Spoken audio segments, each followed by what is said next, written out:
We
talked a lot last time about Rose and Mame and a little hen named the Peacock. And Mama and Papa, when they got married in 1909, and they moved in Papa's home place, but Papa's mama and daddy had already died. Papa's daddy died in 1903, and his mother died in 1907. So they were out of the picture when Papa and Mama got married.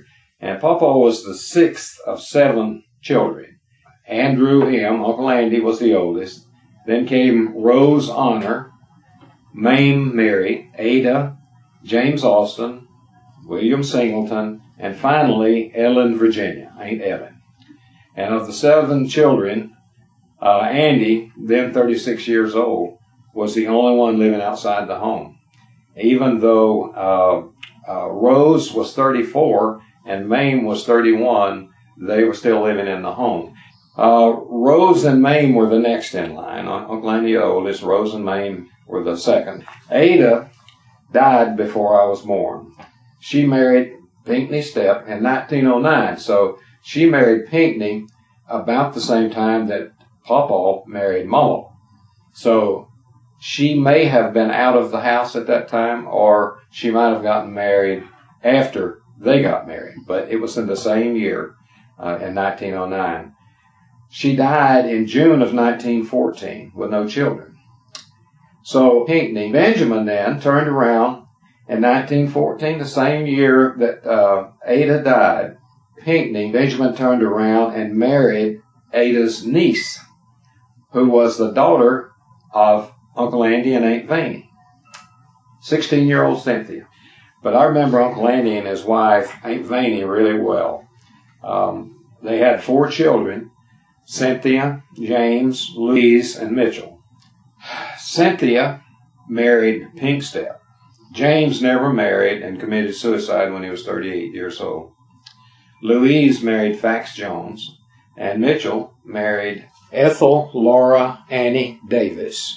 Uncle Andy and Aunt Vanie had 5 granddaughters, Christine and Sylvia, daughters of Louise and Fax, Shirley, Barbara, and Janelle, daughters of Mitchell and Ethel, and 8 grandsons, Carol, Kenneth, Clarence, B.P. Stepp Jr., sons of Cynthia and Pink, Hoyt and Carol, sons of Louise and Fax, and Ray and Michael, sons of Mitchell and Ethel.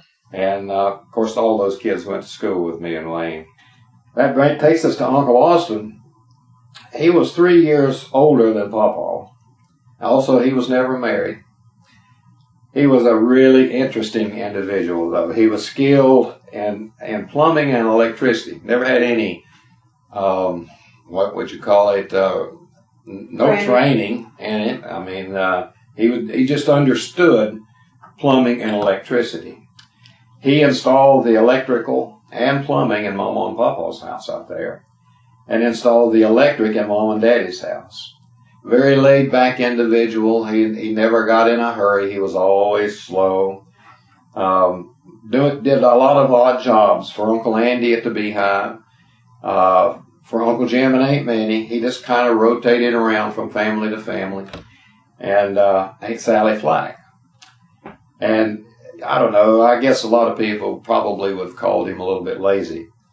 But he never owned a home, and he kind of drifted just around from place to place. Now, he was heir to some of the land from the James Wilkerson estate, and his property was up there close to the Blue Ridge Baptist Church, too, in that area right there.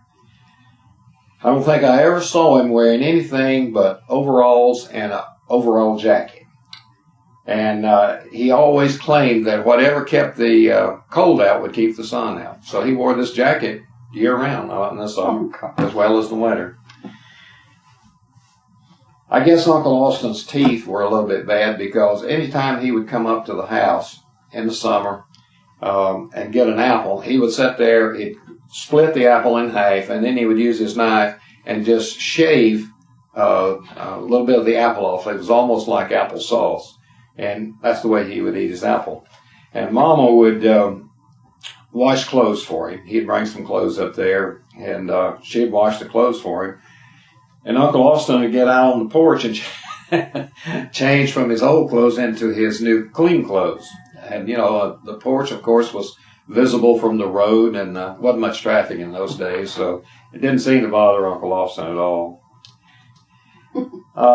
Then came Papa. He was the next in line. And we talked about him a lot the last session, but there's a few things that popped up since then. Papa and Mama ran Uncle Jake Lyda's Chickasaw Inn in the summer of 1911. Uncle Jake was Papa's uncle. It was the brother to Papa's daddy, James Wilkerson. And this inn was a long 3-story inn, and it was built by Jacob Manley Lyda around 1900. It's set on the knoll where Grace and Lauder's house is right now. Daddy was born in July the 10th, 1912, in a house that's set just below the Chickasaw. There's not a house there now, and I don't guess you're old enough to remember the Clyde Ballard house. Do you remember that set kind of down in front of Grayson's barn there? That was where Clyde Jr. and Sam, that's the two boys, and Louise was their daughter. That's where they were raised, in the Clyde Ballard house there.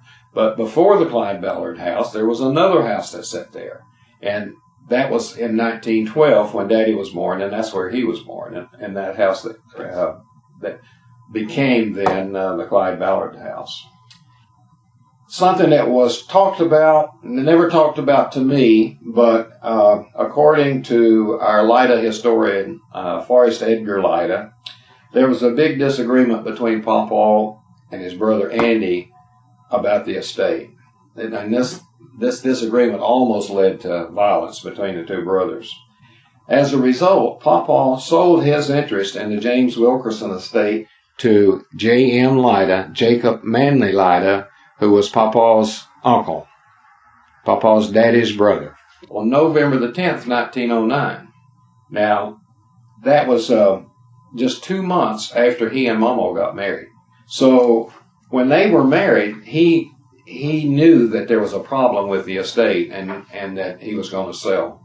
Mama told me during an interview I had with her in 1985 that she and Papa lived in a house that he had built on the James Wilkerson estate, which became Beehive over there, just across from the present Ray Lyda house. Well, we know where they were living in 1912 when Daddy was born. So that house must have been built after 1912, after Papa and Andy had the disagreement about the land. The only thing that seems to be reasonable is Andy must have contracted Papa to build a house there because he was interested in establishing housing on the Beehive property there. Or the Beehive. Now, in the Beehive case, it started out small. their idea was to house some of the teachers that were teaching at St. Paul's Episcopal Church. And so that's actually what happened. Before, there was a mission house there, and there were people that were teaching the school there. They would stay at the Beehive Inn over there. They provided lodging for them. Well, I guess Uncle Andy and Aunt Vaney decided that there was a market for people coming up from Charleston and Savannah and anywhere where there were mosquitoes in the summer and heat. They left in the summer and would come up and spend the summers there. They realized there was a market. So if one person decided to build a pretty good sized structure like that, then, and somebody else was willing to put one on their land, like the Chickasaw — I think the Chickasaw was built before the Beehive — then look at the hotels that were built here. You had the Flack and Beehive, and you had Chickasaw, but then you've got the ones up on the mountain. You got Solo up on top of Sugarloaf, and you've got one that was down on the way to Reedy Patch, and then you've got Edney End. They were all over here. And then there was another one in behind St. Paul Cemetery that a lot of people are not aware of. It was some of Terry Wilkins' family that built it.